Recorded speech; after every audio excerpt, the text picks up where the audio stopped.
Good morning, Service Alliance community. How y'all doing today? Brother Doug.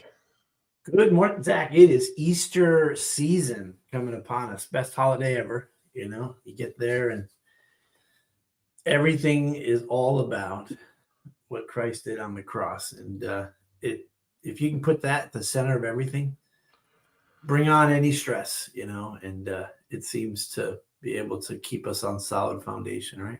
It does. It does. So, and my church, I don't know if it was perfect. If it's good time, it is good timing. But anyway, did a little series on money, right? That's like when you bring your friends to come to church with you and they start talking about money and then your friends are rolling their eyes. But it was like a really cool, 3-week series about consumer debt, like helping us because, the prices of things are getting more expensive now. And what is God, how does God work and all that? So it takes the politics and the pressure and the stress out of it and helps us trust in him, so pretty cool series leading right up to best holiday ever. Yeah, we're finishing a series on Acts. Okay, so, perfect. Early church. Yes, exactly. Love it. After the crucifixion, but that's right. The important stuff that we got to live out. So. Yep. Well, so that we don't beat our topic from last week to death, Doug and I are switching things up. We were supposed to be talking about finding property management work today, but we kind of thoroughly covered that last week, at least in our discussion. So we didn't want you to have to hear the same thing again. We already repeat ourselves enough. You don't need us to repeat ourselves intentionally. Exactly. Right? Exactly. So bring your business questions for Doug and I. Get ready to drop them in the chat. You can start dropping them in the chat now if you want. We do have some stuff that we are going to cover. We've seen a few things in the Facebook groups that we said, hey, why don't we kind of talk about that this morning? But drop your questions. We want you to kind of guide a little bit of conversation. It's not really like Freestyle Friday, although you can ask us whatever the heck you want related to business. And otherwise, we have a little bit of a structure from some of the questions we've seen. So that's where we're going today. Adam, Gary, and A to Z. I don't know if who's the name or the face behind A to Z, so we get to know you a little bit, whoever that is. Do you know who that is, Zach? I don't. Pretty cool name, to be honest with you, but love it. It is. Yeah. Well, fire us up in prayer. We had a couple more people join in for our Ask Us Anything, and absolutely. Let's pray about this. Oh, good morning, Lord. It is another Monday, God, and I just thank you for my brother Zach and the opportunity to hang out with him at the beginning of each week. God, you know us, you know our lives are sometimes ups and downs. Sometimes we can feel our grace bursting out of your grace bursting out of us, and other times we are tired and weak, and it's a perfect analogy of Zach and I. And so, God, we just thank you for the season approaching, the season where the greatest miracle on earth, where all wrongs were righted, where perfection was mastered. And so, Lord, help us in our lifetime live this world as its precious intent was for each one of us. Help us live out the commandments to love the Lord with all our heart and to love our neighbor as ourselves. God, help us do great works here in your name and focus on that eternal perspective to be living with you forever and ever and ever. And so we lift up the community to you, Lord, this week and pray that your spirit fill them with joy, happiness, and inspiration. In Jesus' name, amen. Amen. So one of the big things we keep seeing all the time is, where do I get training? The heck am I going to do that at? So MSA just had their Marcone. MSA just had their big thing. Um, United Servicers, Yeah, UASA. We got UASA, PSA. end of last year, Christmas time, right? Yeah. Yep. Absolutely. And They're, they're, we're preparing to teach at PSA in that's great. September. That's great. That's a great partnership right there. Yeah. Collaboration is important, and sometimes we learn from people sharing what they did wrong and through their mistakes, which you're exactly filled with them. Which some of the best authors will mention the mistake on a small side, but the inspiration came from it. Like I was just watching. I don't know. Now Facebook knows what I'm thinking, right? So all the commercials, Ridiculous ads that come my way, and it was a Cardone sort of ad, and he was just talking about something that I need to make sure I'm aware of. Be careful not to try to grow your revenue and focus just on revenue. So if you're growing, but your technicians and the revenue that they're bringing in is diminishing, then you're going for volume, but you're not going for profit. And so what a great reminder. Didn't even have to write it down. I'm gonna, that it just needs to stay in the back of my mind as we scale as a business, that we don't lose the quality and that there's a profit margin that's happening. Because you know what profit means, Zach? When a technician is profitable, that means he's taking care of the customers really, really well. If you have SOPs in place and valuable services to offer, if that technician is making you profit, that means they are great technicians, great salespeople, and great advocates to the customers. It goes hand in hand. And I wonder if sometimes my employees think I focus on money, but I really don't. That just comes along with the territory. When a customer is presented with a great opportunity from us and they say, yes, let me have it. Let's do what you're offering. Then that's a win-win for everyone. Yeah, 100%. I mean, I love the quote, and not a clue where I found it from, but it came up one day and I'm like, and it's on my lock screen. Take care of people. Yeah. Money will follow. That's right. If you're serving people well and you're caring for people well, the money will follow. And profit sometimes gets a negative connotation, whether it's from employees or just the general public. But to be in business tomorrow, we know things are only going to get more expensive. So there has to be some profit in there to be able to grow, to scale, to serve your community for the long run. Because if there's no profit, there's no putting away anything for those rough times, right? That's right. And we know a lot of friends in our community here of the industry where they're a little leery about adding profit.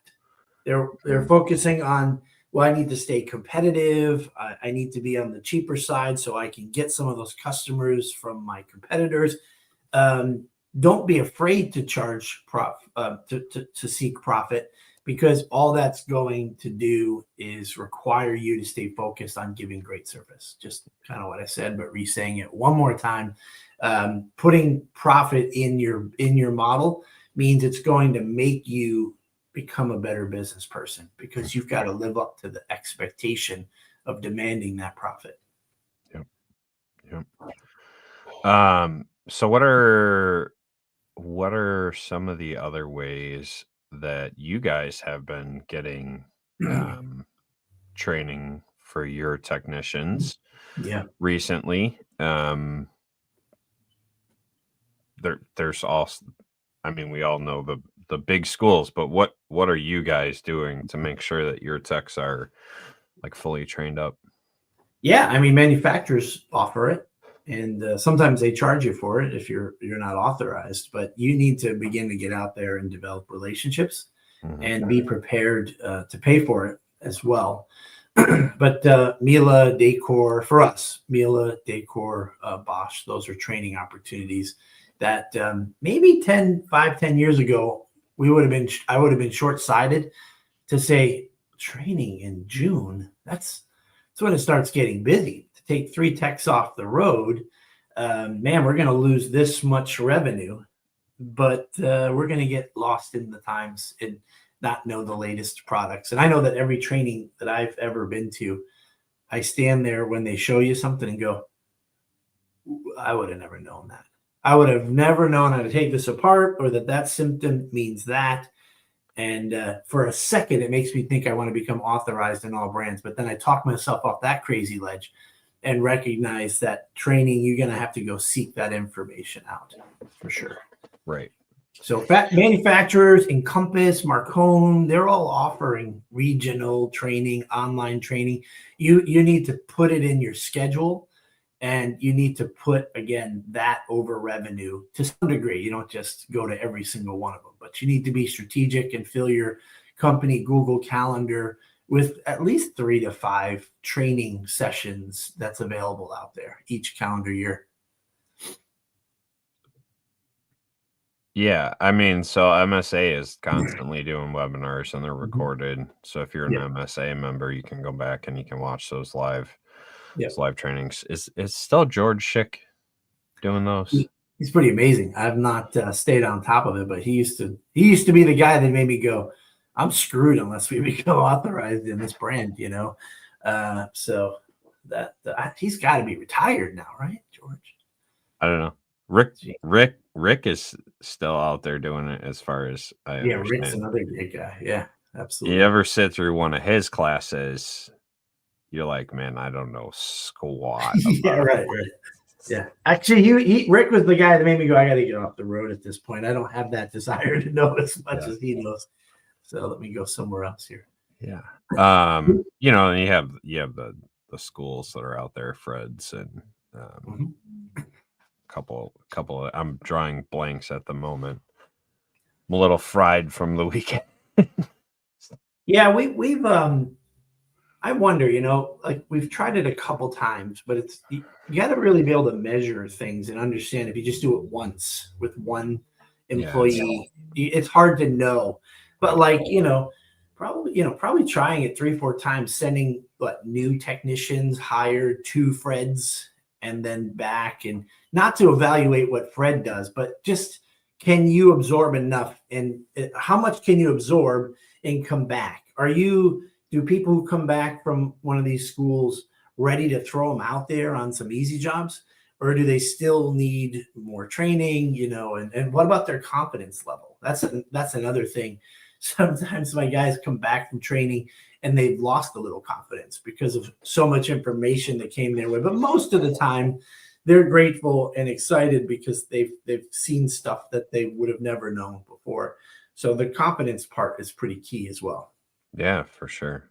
Also tells your team that they matter.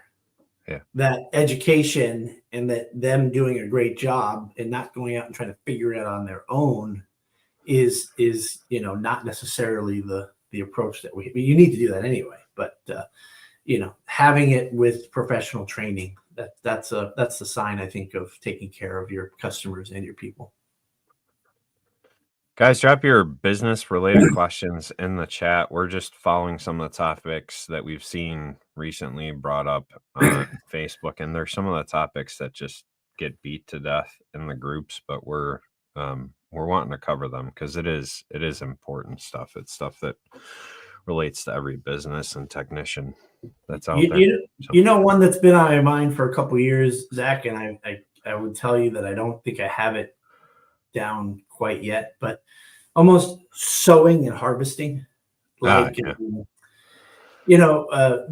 end of the year, post summer, holiday season, it's not so crazy anymore, the holiday season, but still, there's a lot going on as someone running a business at the end of the year. Mm-hmm. But that is the time that you need to be planting your seeds for whatever you're going to do to keep your team busy for the first quarter, which is typically for most of us our slow season.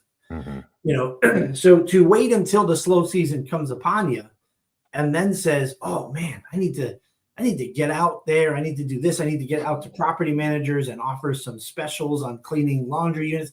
Like, you need to do that before the harvest season comes. Mm-hmm.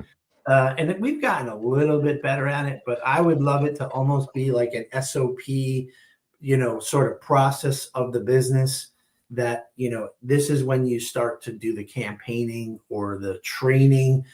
Like right now we have a few spring specials, and we really recognize this year the importance, and we're going to do it better next year.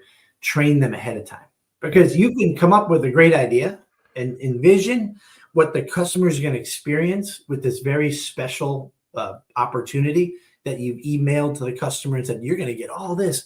But if you don't set your technicians up for success, and they don't tick all the boxes, well, you're just another business that fell short. It just, gave us that mediocre service. I can think of chimney sweeps, the chimney people who say for $99 will come clean your chimney. And then when you get there, they bring a broom and they sweep the hearth and they go, that's what you get for $99 if you want more. Like we've had all these duct cleaning for HVAC. For the sale price, you get crap, and then they try to upgrade you. Man, oh man, I hate that, and wonder if we sometimes send our technicians, falling short of the extra added values that we dreamt up in our minds. So that stuff has to happen before the slow season comes. And then, just while I'm rambling, every summer we book out 3 days, 4 days, 5 days, sometimes in some areas 6, 7 days. And we can sit there and go, well, that's how it works. That's just the business, right? What if you had the techs ready? What if you had the staff ready to maximize the busy season?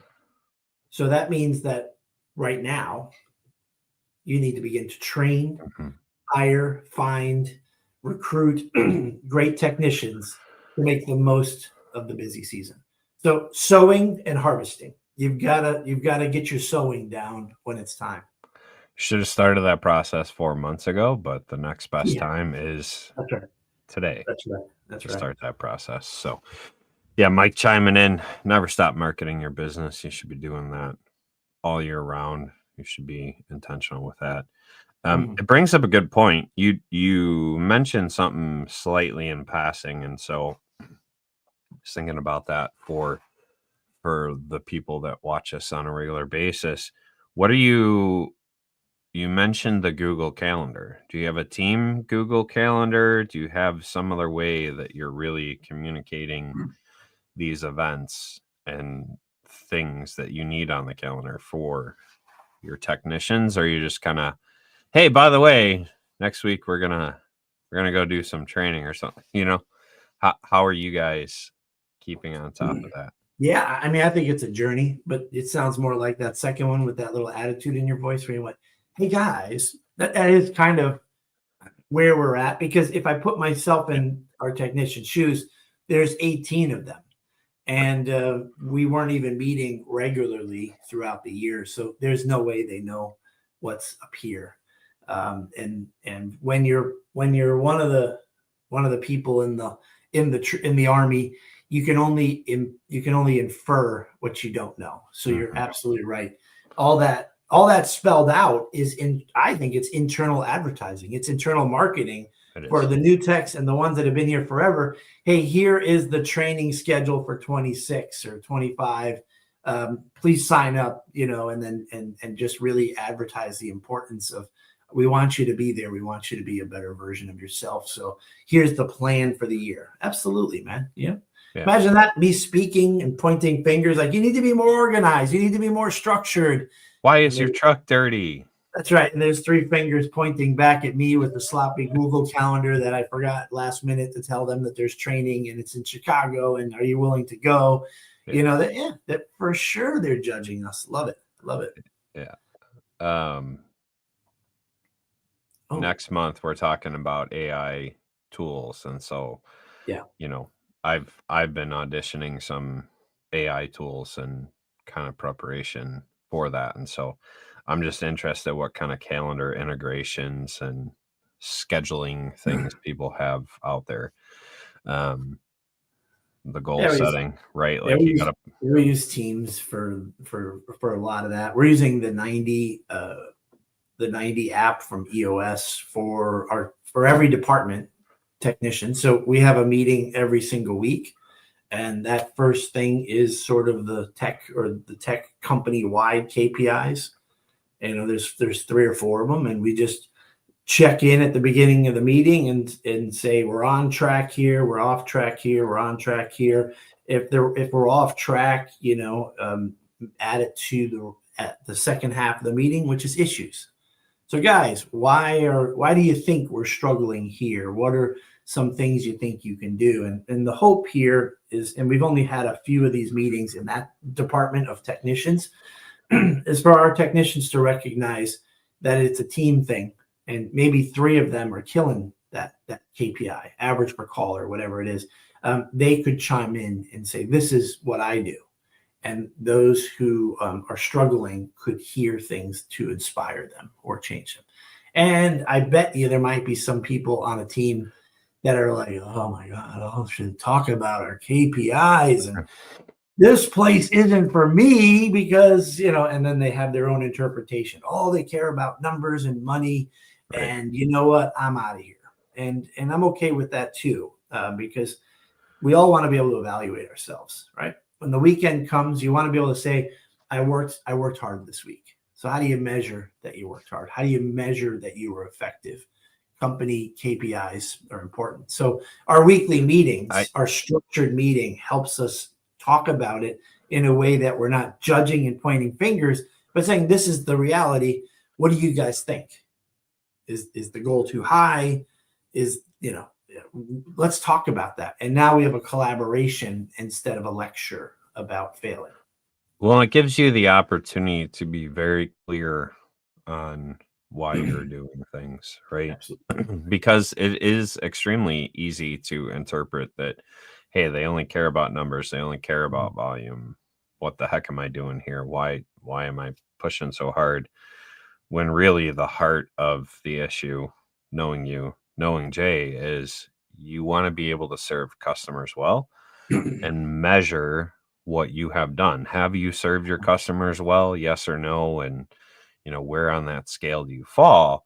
And so it really gives you the opportunity doing those team meetings to share the why. I think, I'm a why guy. There's some people that are how, there's some people that are what, there's some people that are why.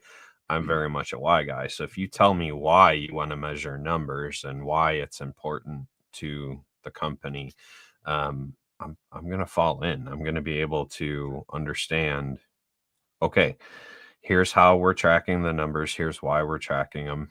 I'm going to go ahead and track them because that why is so important. And that's cool. In a team situation, in this collaborative moment, Zach, you are one of the why voices, right? Because I've got one employee, and it's like he just uses this sort of common sense approach. I'm going to get up, put my uniform on, jump in the car, get into traffic.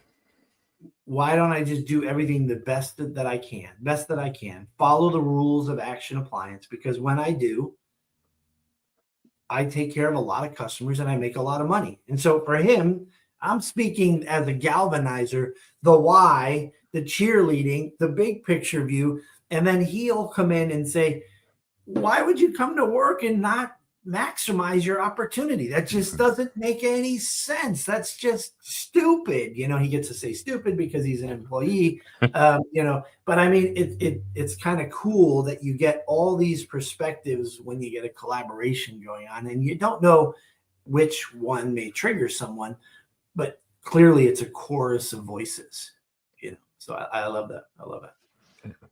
You can come on to Action anytime, Zach. We need more why people. A to Z here, right? Yeah. It's interesting. Let me just go back to what I just kind of heard over the weekend, and I'm pondering in my head, which has already been there. Be careful not to grow until you've got your systems in place and your people doing what you ask them to do. Increasing volume is good, but it's dangerous if your profit margin each year, as you grow and volume is diminishing. So, which would you rather have? I don't know. I don't think you can sustain just throwing volume and going from double digits profits to single digits profit. think it's better to be more efficient there. So I've said it time and time again. Those of you guys that watch regularly are probably sick of me hearing it, but maximize your free and low cost options first, right? Getting a physical building, if you don't yet have a physical building, is not a low cost option. There's a lot of investment in that. And so you need to make sure that it's actually a wise investment. So, and Mike can probably answer this better, but to my understanding, service businesses, because we serve a wider area, are getting ranked a little bit differently within Google and how they do all the things. So I think it's more important, if you don't have a building yet, if you're a 1-2-man show, make sure that all your free and low cost channels are maximized. Get in the chamber groups, get in the BNIs, make sure you're hitting all the local moms and handyman groups that you possibly can, and serve your customers well. Doug said it back at the beginning, like, if you don't take care of people well and you're only looking for volume, you're only looking for that money side of things, you're not going to create this long-term customer. So when you do create these long-term customers, these lifelong customers, they are going to market for you as well. They are going to be in the groups. My plumber, he got kicked out of a group because one guy couldn't believe that he could get tagged that many times, but he's just taken care of so many people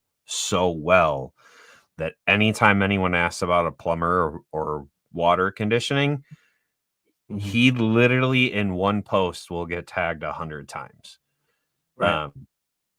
And so if you are really caring about people and you're really doing a good job of serving them, your customers are going to market for you. And so I think investing in that before a building and making sure that that engine is running, I think that's the most important.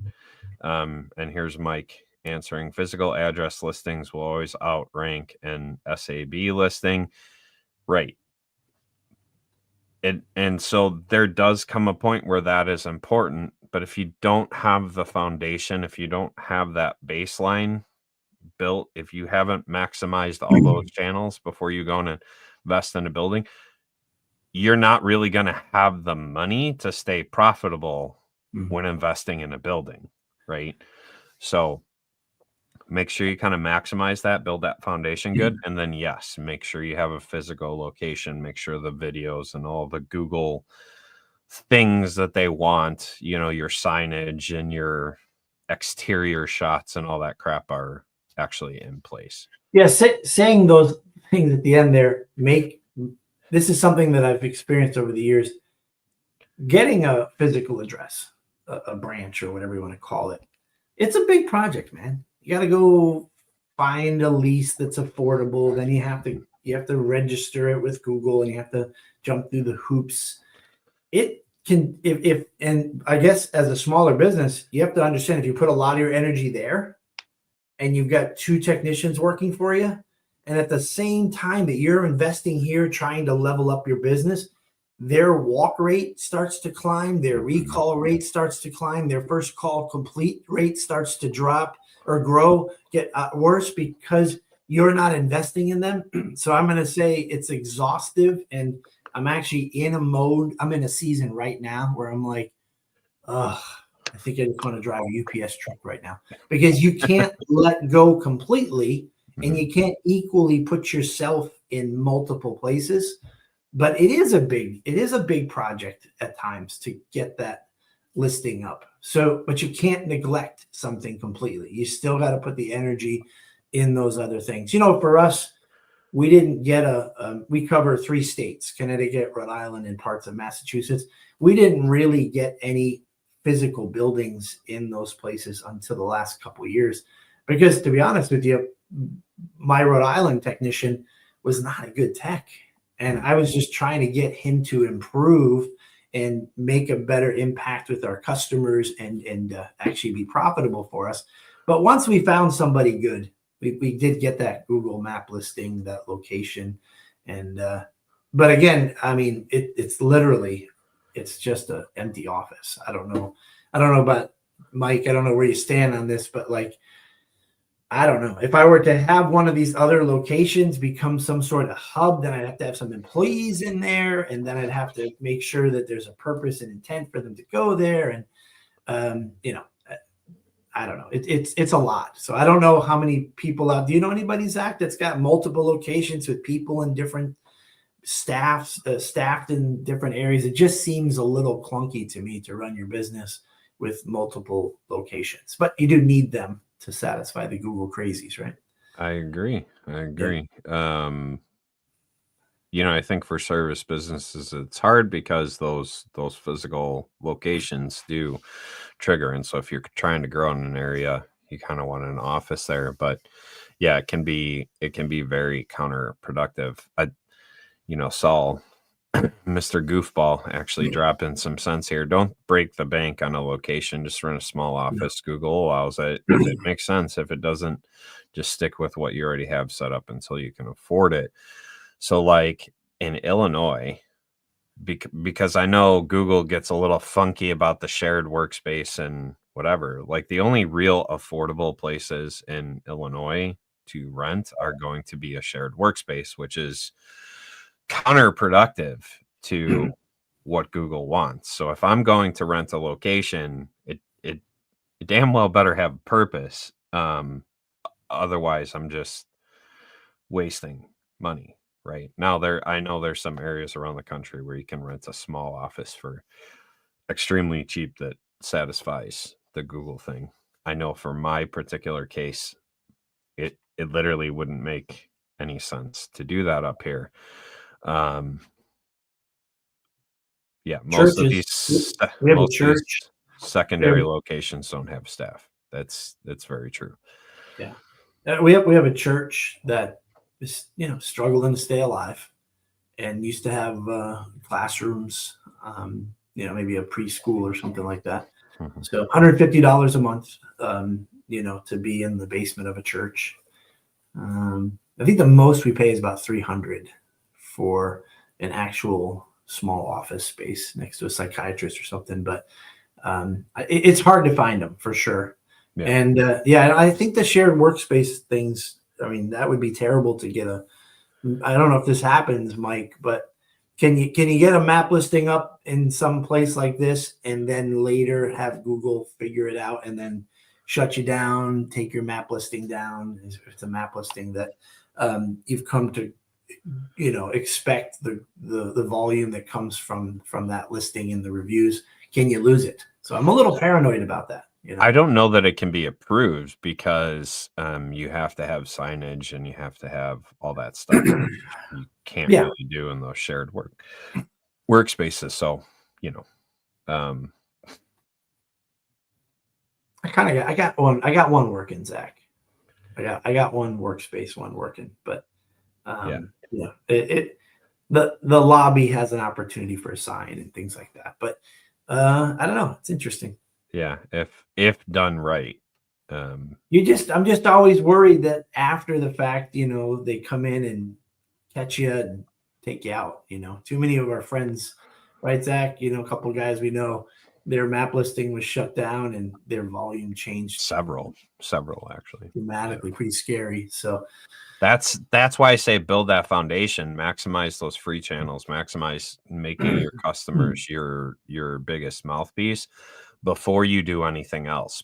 Because if Google or whoever, at some point, I'm sure someone will start to outflank Google. It always happens within technology world, right?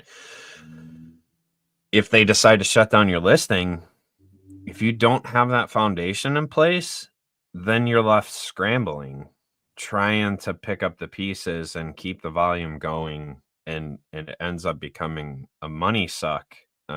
Trying to overcome that.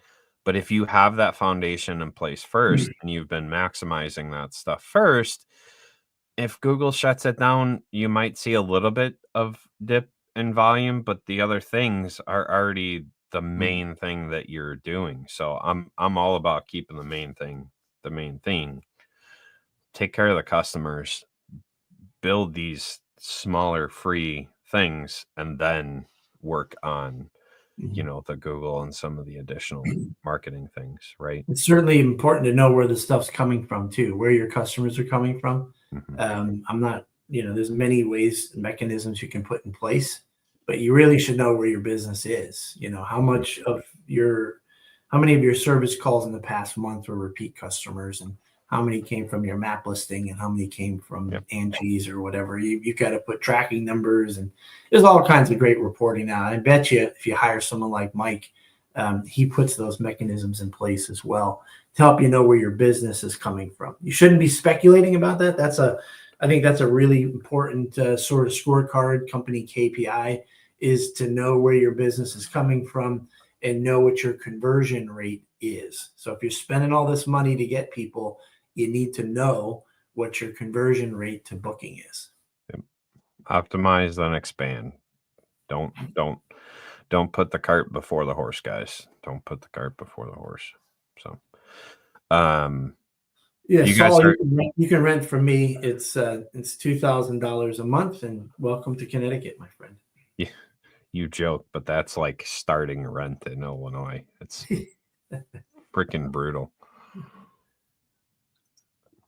Well, hopefully that kind of helped you guys. Like I said, these are some of the topics that we've seen continually popping up in the Facebook groups, and obviously appreciate the question. That is another one that pops up on a regular basis. Should I get a physical location? How should I do this? So hopefully answering some of these questions, we did get you the answers that maybe you didn't necessarily want to hear, but you needed to hear, you know. Every season that we're in, there's always a selling going on. Like right now, just the thing that's on my mind is, to all of you guys watching today, how are you going to handle cold blooded response? How are you going to handle the busy season when you're booked out more than 2 or 3 days? Whether you're going to grow your staff or not, there's a way to incentivize your staff to work a little harder, work a little longer.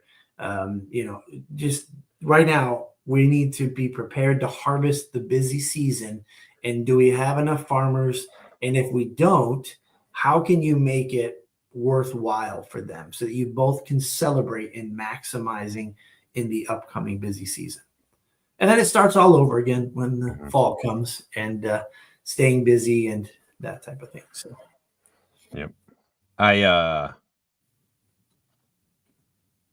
Do the big things, do the scary things in the slow season, right?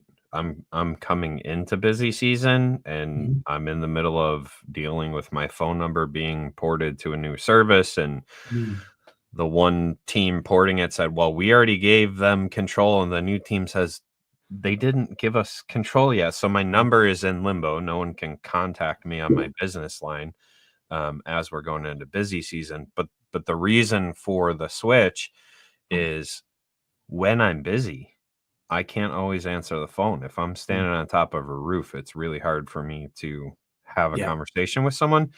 And so I'm kind of excited to talk about the AI tool that I put in place for me in the field to kind of answer the phone when I can't answer the phone.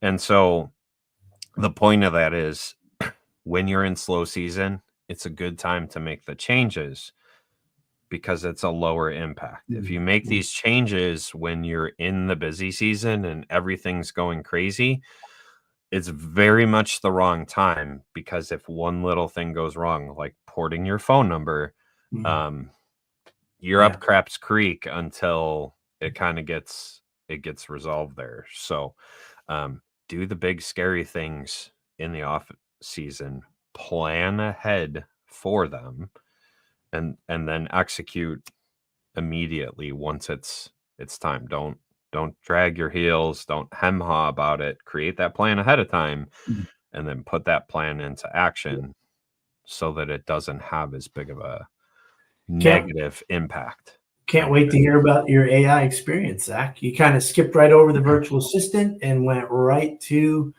the science fiction. So can't wait to hear how that partners with you while you're on the roof and keeps you maximized. So, but by the time we talk about it next month, that's why yeah. I kind of Nice sneak peek here. But by the time we yeah. talk about it next month, I'll have auditioned enough of these tools that I can kind of intelligently talk on them. So I'm excited for that. Yeah. Can't wait. Yeah.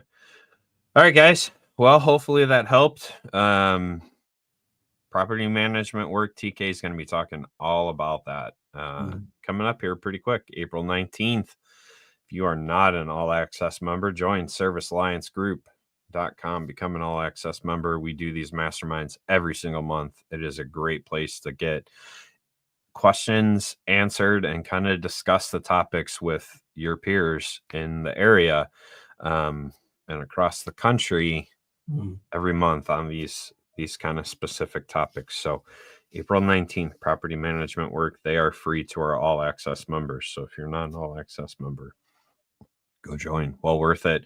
We'll be dropping a bunch of PSA information soon. Mike just got everything from the PSA organization. Like I said, we're preparing to teach in September there.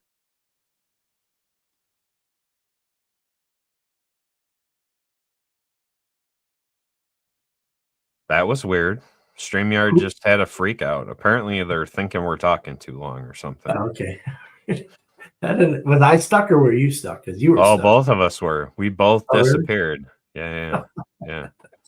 Well, that means have a great week, everyone. We'll see you. With that, I guess we'll end. StreamYard's telling us, get the heck out of here, guys. All right. Have a good week, everyone.